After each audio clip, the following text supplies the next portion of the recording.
At the Boston Marathon bombing, 27 people survived because bystanders, not paramedics, applied tourniquets before help arrived. 27 lives saved by people with no medical training and a piece of gear that costs less than dinner for two, ... Here is the math that should keep you up at night. A severe arterial bleed can kill you in 2 to 5 minutes, not hours, not 30 minutes, 2 to 5 minutes from the moment that artery is cut. Now think about this. The average ambulance response time is 7 minutes in a city. In rural areas, that jumps to 14 minutes or more. 1 in 10 rural patients waits nearly 30 minutes for an ambulance to show up. That is a gap you cannot survive without intervention. Military research published in the Journal of Trauma found that when a tourniquet is applied before the onset of shock, the survival rate is 90%. Without one, survival in severe arterial bleeding drops to nearly zero. 60% of traumatic injury deaths may be preventable with basic first aid applied before EMS arrives.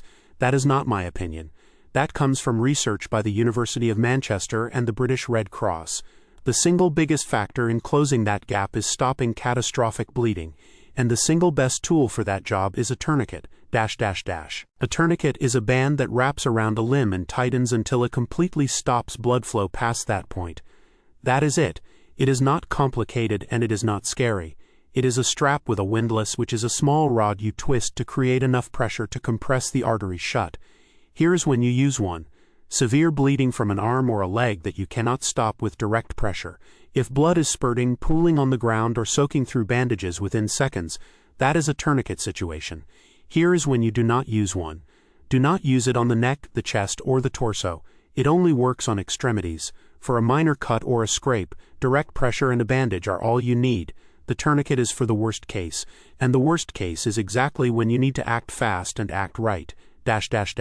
Step 1. Place the tourniquet high and tight on the injured limb between the wound and the heart. When in doubt, go higher.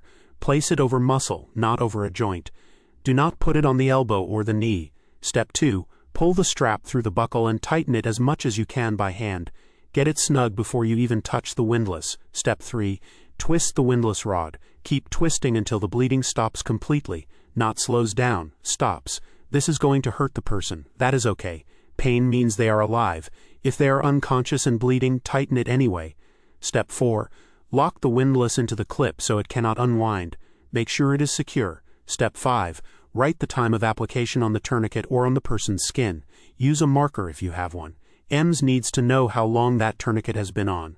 Step 6, and this is critical. Do not remove the tourniquet, ever. That is a hospital decision. Loosening or removing it in the field can cause a fatal drop in blood pressure or release a flood of toxins from the damaged tissue. Put it on, lock it down, and leave it alone. ... The gold standard is the CAT Gen 7 tourniquet. CAT stands for Combat Application Tourniquet. It is what the U.S. military issues. A genuine one costs about $30. Buy it from North American Rescue directly or from a verified seller on Amazon. Do not buy the cheapest one you find. Counterfeit tourniquets are everywhere online, and they fail under pressure. A knockoff that snaps when you twist the windlass is worse than having nothing because you just wasted the 2 minutes that could have saved a life. While you are at it, round out what I call the big 3 of trauma gear. A CAT tourniquet, an Israeli bandage for pressure dressing wounds you cannot tourniquet, and quick clot combat gauze for packing deep wounds. All 3 together cost under $70 and cover the vast majority of life-threatening bleeding scenarios. ... Owning a tourniquet you do not know how to use is like owning a fire extinguisher you have never touched. It might help. It probably will not. Only 39% of Americans feel confident they could perform CPR. The number who can correctly apply a tourniquet is far lower. That has to change. Here's what you do. Search for a Stop the Bleed course near you. It is free, it takes about 90 minutes, and you will walk out knowing how to pack a wound, apply a tourniquet, and keep someone alive until the ambulance shows up. The Red Cross also offers first aid and CPR courses in most cities. If you cannot get to an in-person class, watch reputable training videos online.